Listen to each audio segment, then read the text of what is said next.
Baik, saudara-saudara, Bapak Ibu sekalian, sampai saat ini kita masih diberi kesempatan Tuhan untuk berjumpa dalam program YouTube ini. Program Ngopi bareng Pak Heru.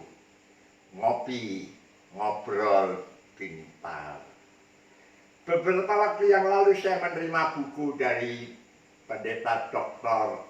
Daniel Setiabudi berjudul Spiritualitas dari Berbagai Tradisi.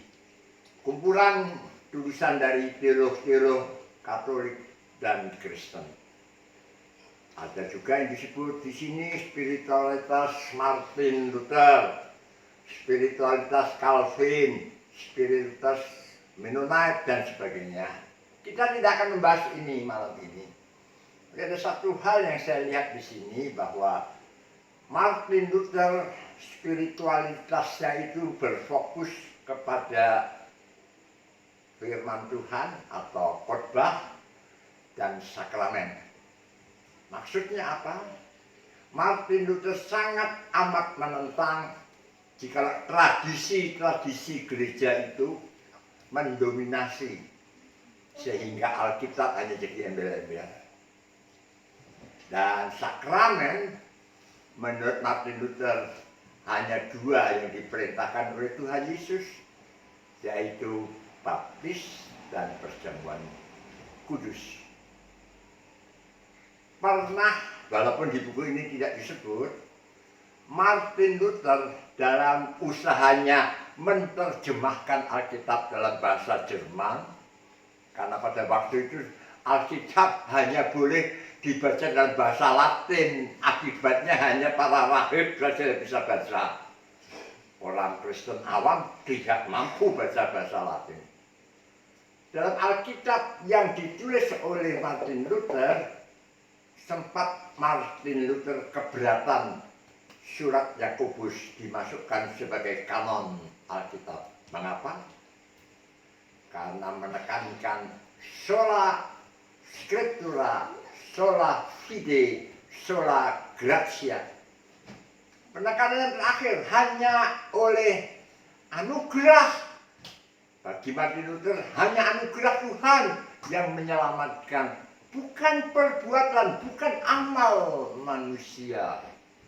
Itulah sebabnya Martin Luther sangat amat anti surat Yakobus, karena di situ disebut tentang perbuatan-perbuatan. Nah, Calvin sebaliknya mengatakan dan mengingatkan antara kerohanian individual dengan kesalehan sosial. Calvin berkata dua-duanya ini berkaitan. Kerohanian individual berkaitan dengan spiritual dari sosial, ya, kesalahan sosial. Tapi sebaliknya juga kesalahan sosial berkaitan dengan kerohanian individual. Nah, malam hari ini saya mendapat tamu Pendeta Muda Agus Susanto dari GKMI Semarang. Saya persilahkan Pak untuk menjelaskan lebih lanjut. Mari. Terima kasih Pak Herodion, Bapak Ibu, selamat malam. Malam ini memang saya ingin bercerita-cerita, berbincang-bincang tentang orang yang sering menyebut dengan satu istilah, yaitu hypergrace. Malam ini saya ingin menyampaikan pandangan saya terhadap hypergrace tadi itu. Bagi saya, hypergrace adalah pandangan yang salah terhadap kebenaran firman Tuhan. Orang yang menerima anugerah itu secara otomatis dia bisa menyatakan, seharusnya menunjukkan syukurnya, respon terhadap anugerah daripada Tuhan itu di dalam kehidupannya sehari-hari. Jadi kalau kita lihat seperti grafik gitu atau seperti garis-garis ya, Bapak Ibu sekalian, itu kita bisa membaginya menjadi 3 garis. Ada yang di tengah, ada yang di kiri dan di kanan. Nah, yang di tengah ini kalau kita sebut ya grace tadi itu. Grace, anugerah. Yang di kiri, yang tadi saya katakan itu adalah hyper grace. Dan di sebelah sisi satu lagi adalah saya sebut sebagai hypo grace. Maksudnya adalah kalau secara coba saya kaitkan, kalau hypo grace itu adalah orang-orang yang berpandangan bahwa anugerah saja tidak cukup. Anugerah perlu ditambah dengan perbuatan baik, usaha manusia, dan jasa partisipasi manusia. Jadi satu sisi, hipokris adalah anugerah yang perlu ditambah. Yang di tengah tadi yang saya katakan, grace, yaitu anugerah itu harus dinyatakan di dalam kehidupan sehari-hari. Dan yang ketiga yang tadi saya katakan, hypergrace, yaitu yang memisahkan antara anugerah keselamatan dengan kehidupan sehari-hari. Orang-orang hypergrace adalah orang-orang yang berkata bahwa anugerah urusan lain, hidup urusan lain. Jadi mereka bahkan berpandangan bahwa berbuat dosa sekalipun nggak apa-apa. Berbuat dosa sekalipun tidak akan kehilangan keselamatan. Berbuat dosa sekalipun sebesar apapun, besok-besok kalau meninggal tetap masuk surga. Berbuat dosa sebesar apapun, nanti justru Tuhan itu tidak memperdulikannya. Jadi satu, ditambah. Yang kedua, dinyatakan. Yang ketiga, dipisahkan. Nah, 3 pandangan ini saya rasa kita perlu jelas. Dalam pandangan saya, kita bukan berpandangan hypergrace atau hypograce, tetapi yang grace. Grace alone. Hanya anugerah. Sola gratia.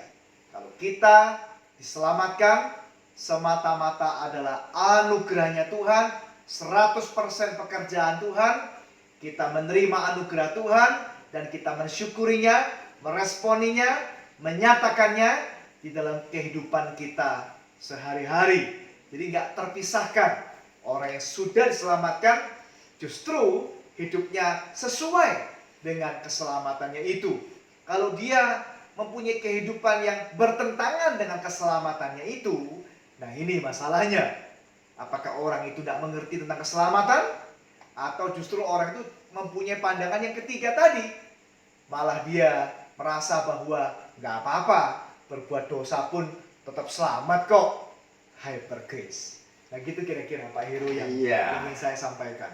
Latar belakang reformasi itu sampai meletus apa? Karena pada waktu itu penekanan kepada hipokris. Gereja Roma Katolik pada waktu itu ingin mengumpulkan dana untuk membangun ke semacam katedral Santo Petrus, ya kan, membutuhkan dana banyak.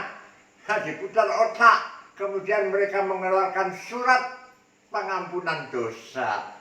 Siapa yang menyumbang paling banyak, dia akan lebih cepat melompat dari api penyucian langsung masuk surga.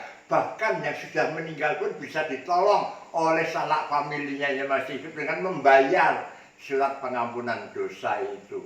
Demikian juga pada waktu Martin Luther ingin supaya dia hidup seturut dengan perintah Tuhan sampai dia mau berjalan menapaki lantai-lantai dari tempat dia berada sampai ke bagian atas dengan berat. Dia merasa aku masih kurang, aku harus berbuat sesuatu.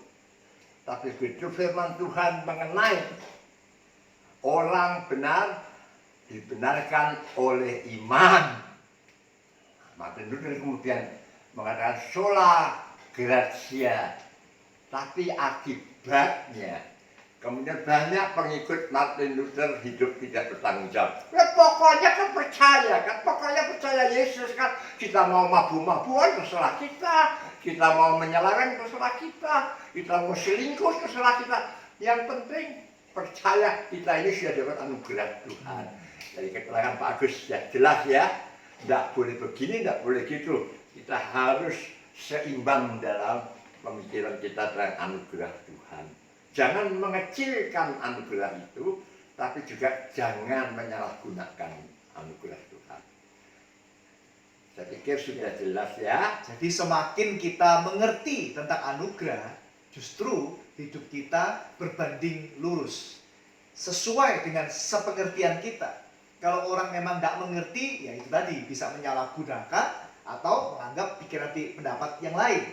Tapi kalau semakin dia mengerti betapa mahal harga pengorbanan yang Tuhan telah anugerahkan kepada kita, kita pasti mempunyai rasa syukur, rasa tidak layak, kita punya rasa rindu untuk bisa mensyukurinya, menyatakan rasa syukur tadi itu di dalam kehidupan kita sehari-hari dengan baik. Begitu Pak. Ya, terima kasih Pak Agus ya. Kita akan berjumpa dalam program selanjutnya. Terima kasih untuk perhatian Bapak, Ibu, dan saudara sekalian. Kalau Anda merasa diberkati dengan acara ini, silahkan tekan tombol like dan subscribe. Sampai jumpa.